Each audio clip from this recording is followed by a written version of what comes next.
नमस्कार, आपके साथ मैं हूं सुचारुता कुकरेती। आपके साथ जुड़ रही हूं रिपब्लिक भारत के डिजिटल प्लेटफॉर्म पर। आज मैं बात करने वाली हूं अफगानिस्तान में आतंक के दलदल की। और आखिर मैं अफगानिस्तान को आतंक का दलदल क्यों कह रही हूं? क्योंकि काबुल एयरपोर्ट पर धमाके के बाद एक भयावह सच सामने आ गया है। वो सच जो दिखाता है कि अफगानिस्तान में इस वक्त अलग अलग आतंकी संगठनों के बीच एक वर्चस्व की लड़ाई शुरू हो गई है। हमने देखा है कि किस तरह से अफगानिस्तान में गोली के दम पर, बंदूक के दम पर तालिबान पार्ट 2 वापस आया है। यानी कि वो तालिबान जिसने अपना पहले क्रूर और बर्बर चेहरा हमें दिखाया है, एक बार फिर तालिबान की री एंट्री हुई है अफगानिस्तान में।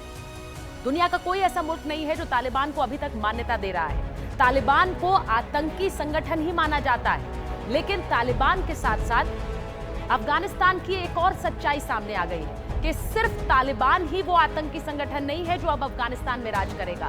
काबुल एयरपोर्ट पर जो धमाका हुआ, उसके पीछे आईएसआईएस खुरसान मॉडल रहा। आईएसआईएस का खुरसान मॉडल जो कि पाकिस्तान अफगान सीमा पर है। यानी कि एक तरफ तालिबान है जो खुद को शासक मानकर कह रहा है कि काबुल एयरपोर्ट पर धमाके आईएसआईएस ने किए, यानी एक आतंकी दूसरे आतंकी का नाम सामने रख रहा है। अफगानिस्तान में एक तरफ तालिबान है, दूसरी तरफ आईएसआईएस है। लेकिन अफगानिस्तान में ही अलकायदा का भी गढ़ रहा है। अफगानिस्तान में जब तालिबान सत्ता में आया तो अलकायदा ने एक बधाई संदेश भेजा। अलकायदा ने भी अपनी प्रेजेंस की बात दोहरा दी इस बधाई संदेश के जरिए। यानी ये बता दिया कि अलकायदा भी अभी जिंदा है और वो तालिबान का स्वागत करता है अफगानिस्तान में। तो इसको इस तरह से देखिए कि अफगानिस्तान की भूमि पर एक तरफ तालिबान का राज है, दूसरी तरफ आईएसआईएस धमाके कर रहा है और वहीं अलकायदा भी अभी जिंदा है। ऐसे में अफगानिस्तान की भूमि पर अगर हम इसे आतंकियों के बीच एक वर्चस्व की लड़ाई ना कहें तो क्या कहें?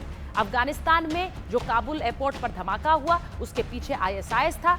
आईएसआईएस में भी किस तरह से वो आतंकी शामिल हैं जो कभी अलकायदा के लिए काम करते रहे, जो कभी तालिबान के साथ जुड़े रहे। यानी आतंकियों के बीच भी किस तरह से कभी तालिबान, कभी अलकायदा और कभी आईएसआईएस में जाने की होड़ लगी रही है।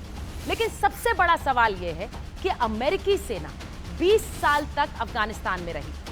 अमेरिकी सेना 20 साल अफगानिस्तान में इसी वजह से रही कि यहां पर आतंक की कमर तोड़नी है। भले ही पाकिस्तान में घुसकर उसामा बिन लादेन को मार गिराया गया हो, लेकिन अलकायदा अभी भी जिंदा है। भले ही बगदादी को घर में घुसकर मारा गया हो, लेकिन आईएसआईएस अभी भी हमले कर रहा है।